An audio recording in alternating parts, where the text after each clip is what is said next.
எப்பயுமே வரும். ஆஃபன் இன்னைக்கு இருக்கிற வாழ்கிற அப்படின்னா இந்த குபேர கோவில் ஒரு பெரிய காரணம். சரி, அதுக்கு 29ஆம் தேதி நாள் அன்னைக்கு லக்ஷ்மி குபேர திருக்கல்யாணம் திருமணம் நடத்தும். நீங்கள் எல்லோரும் வந்து கலந்துக்கணும். காலையில் 9 மணிலேருந்து 11 மணி வரைக்கும் யூ கேன் ரிசீவ் இந்த கடவுள்கிட்ட யூ கேன் ரிசீவ் ஈஸி.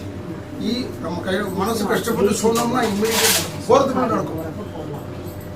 எனக்கு அப்படிலாம் நடக்குது, அவ்வளோதான் சொல்கிறேன். அண்ட் நான் வந்து நாத்திக புத்தகத்தை சேர்த்தேன், உங்களுக்கு தெரியும். நான் சொல்கிறேன்னா அதில் ஒரு அர்த்தம் இருக்கும். நான் இதை கிருஷ்ணன் சார்கிட்ட பல தடவை சொல்கிறேன். அவர் இப்போ தான் ஒரே ஒரு தடவை அவருக்கு ஒரு வாய்ப்பு கிடைச்சிது. ஏன்னா இது போய் சொல்லுங்க, சொல்லி நீங்கள் தயவுசெய்து வந்தீங்கன்னா கோயிலுக்கே வரமாட்டேன்னு சொல்கிறாங்க பாருங்க. என்ன நான் மீதி அப்படி தானே இருந்தேன். 15-20 வருஷத்துக்கு முன்னாடி கோயிலுக்கே வரேன். இப்போ கோயிலுக்கு ஏன் வரேன்னா இந்த மாதிரி குபேரன் கோவில் வேண்டிக்கிட்டு இந்த அரக்காசம்மன் ஃபஸ்ட் டைம் போகிறேன்.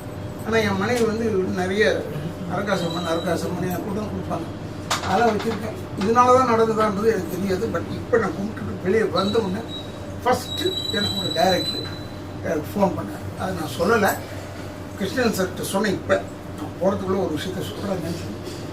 அவரு எனக்கு ஃபோன் பண்ணி, ஏன்னா நான் இப்போ நடுவில் 8 மாதம் போல் உடம்பு சொல்லாமல் படுத்திருந்தேன்.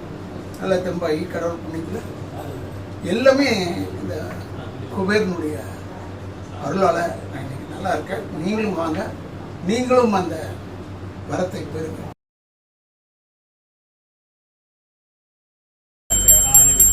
दिने दिने रक्षणकार्याय नमः।